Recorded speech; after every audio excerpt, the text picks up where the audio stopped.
Hello everyone, my name is Tim. Today I'm going to talk about Dreaming Spanish, a tool or website I should say that I've begun using to learn Spanish. And by the way, this is my first video on YouTube. It's probably not going to be perfect at all, but I'll give it my best shot. Hopefully you stay tuned and hear what I have to say. So in summary, Dreaming Spanish is a learning platform focused on using what they call comprehensible input to teach Spanish instead of the traditional method that we're all accustomed to of teachers teaching you, the student, grammar, or having you learn vocabulary through apps like Duolingo or flashcards or other methods. So why did I Why did I choose Dreaming Spanish, and why am I learning a new language at the not so young age of 62? Well, that's a great question, and let me start by saying that, giving a little more background about myself. I only know English, and like everyone else, I learned my native language from immersion at birth. I learned it from my parents beginning at birth, and probably became fairly fluent when I was, I'm guessing 12 or 13 years old. And at that time, at least in my school, I was taught in middle school, 6th, 7th grade, I was taught grammar through English classes. And to be honest, due to I probably have ADD, never was diagnosed, but probably do. Grammar really didn't stick with me. However, in spite of really not understanding how to properly create a sentence, I just from immersion, I became a pretty good writer. And matter of fact, so much so that I got into business after college. And by the way, I got a master's degree. So, but after college, I was working at a company for a while, and at the ripe old age of 40, I decided that I wanted to be an entrepreneur. And I started a company, and I started another one, and they were successful, and I started another one, and now I'm on my 9th company, and they've all become very successful, and which I'm fortunate, certainly, and grateful that happened. But interesting enough, in those companies, it was really important to me that I was a really good writer, whether it's sending emails to people or writing a contract, understanding a contract. And I found that I was probably above average in the writing area. So I'm not saying that grammar doesn't work, but for me, this whole immersion method worked pretty well. And so that's why I chose Dreaming Spanish to learn Spanish. By the way, why am I learning Spanish now at the age of 62? Another great question. I decided early in 2025, I live in Michigan, and I decided in early 2025 that I was sitting up my lake house in northern Michigan, and there's a snowstorm out there, and it's a beautiful house, beautiful lake, but not in January. And I'm sitting there and I'm thinking, why in the hell am I in northern Michigan in the middle of the winter when I could live pretty much anywhere I want? And so I decided then to begin searching for another place to live, primarily for the winter months, maybe longer. And I narrowed it down to a couple different areas. One was in Europe. I like Europe a lot, and I really like Italy. I've been there several times, and I really liked it. And there was actually a couple factors I was looking for in the country I chose to live. One was I wanted to learn another language, and I also wanted to learn new culture, and I also wanted to be pretty good weather, really good weather actually, with oceans and great climate. So I was considering Italy, like I said, and I looked at Tuscany, and I was looking at houses there and things like that on the web, and I actually visited even. And I also looked at Mexico, and I had been to Mexico many times, not many times, but several times. And I liked the weather there. I seemed to like the people, although I couldn't understand what they were saying. I seemed to like the people. And it was also closer, still about 4 hours away from me from a flight standpoint, but still closer than Europe. So I ended up selecting Mexico, and I primarily selected Mexico due to I thought their amazing culture. The people there just seem wonderful. Obviously, there's some crime issues there, but I don't think it's as bad as most people think. But overall, the people, 98% of the people are just really, really nice. They're family-based. Their culture is really important. They have great food, of course, and I think their language is really cool. So I chose Mexico, and like everything I do in my life, when I decide something, I go all in. And I decided to find a place in Mexico that I wanted to live, a city that I really liked. And I visited a few places, and I really fell in love with Baja California Sur, which, if you're not familiar with it, that's a little peninsula that sticks out on the Pacific Ocean off of Mexico. And there's Baja California, which is the north side, and there's Baja California Sur, which is the south, and they're both states within Mexico. And they're attached to U.S. to California. And so I chose there, and I really fell in love with a place called La Paz, which is on the Sea of Cortez side of the peninsula, which is, I guess that'd be on the east side of the peninsula, Baja California Sur.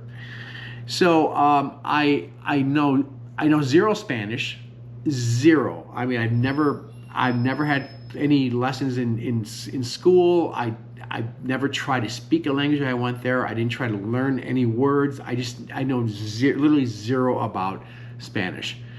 And so the reason I went to this place in Mexico was that probably only about 5% of the people in La Paz speak English, maybe even less than that.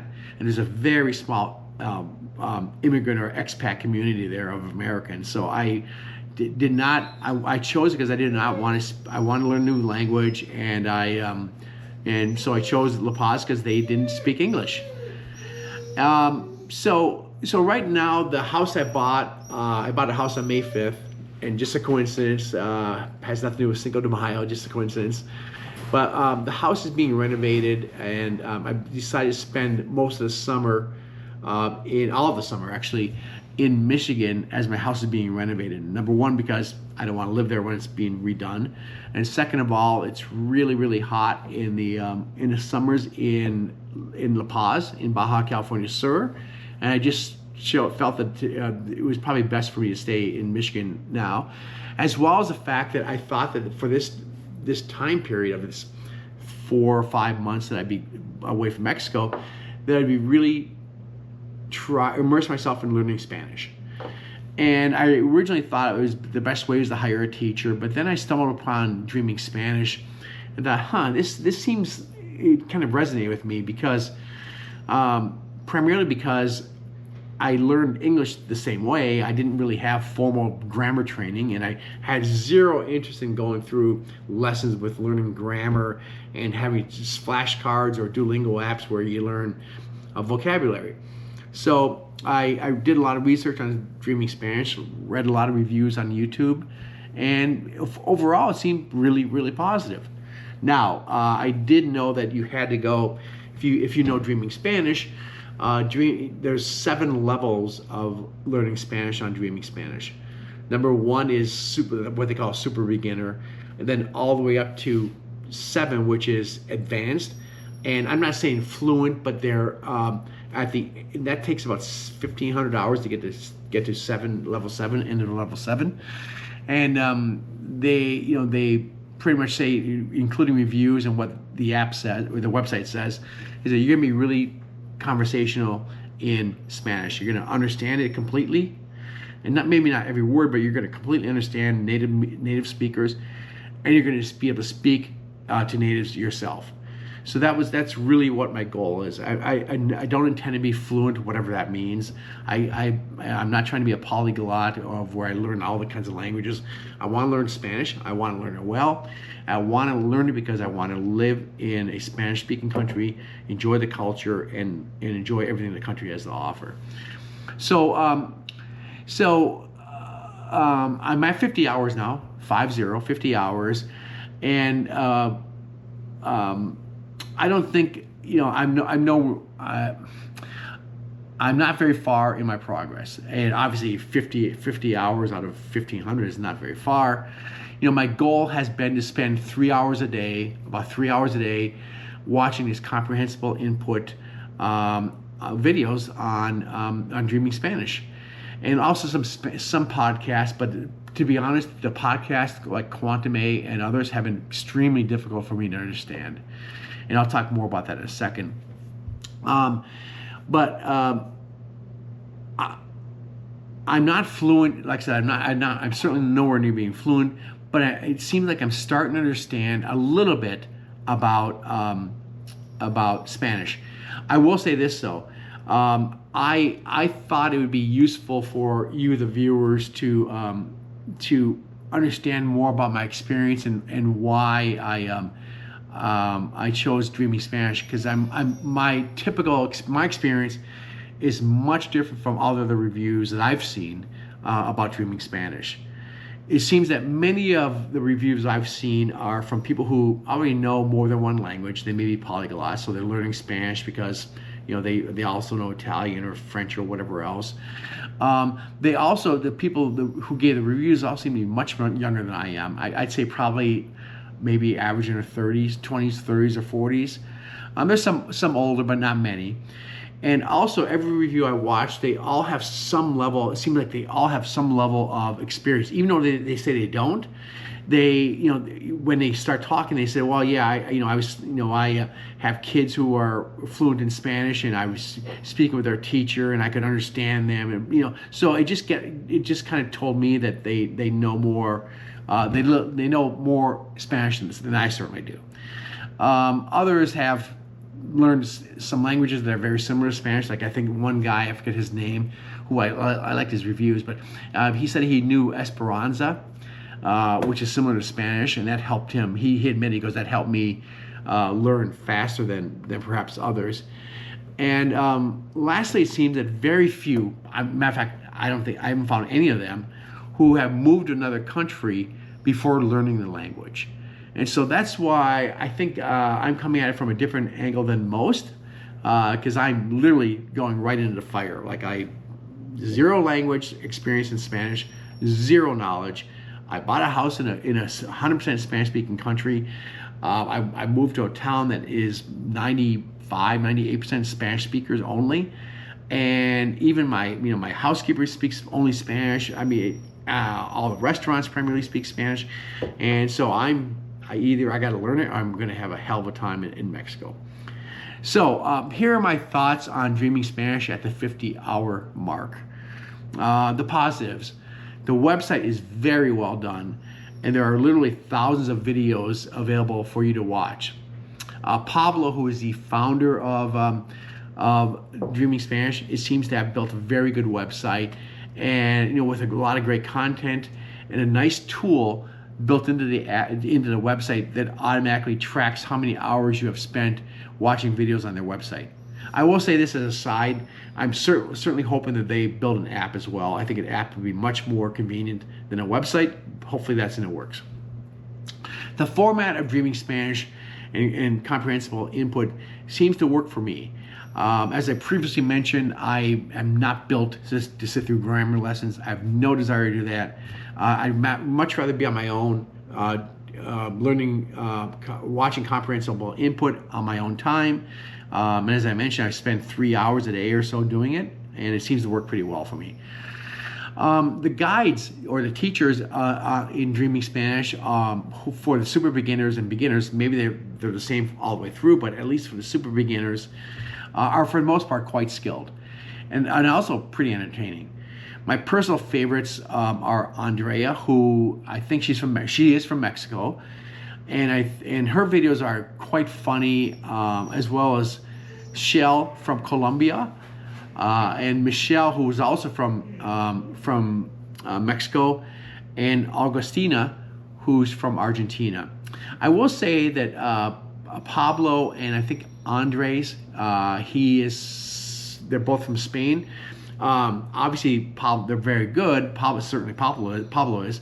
But for me, it was more difficult to understand them as they're speaking versus the women I mentioned. Some things that are not so good. It is literally drilled into your head on a Dreaming Spanish website, and also in reviews from people, that you shouldn't use captions, that's not the way Dreaming Spanish recommends it at all.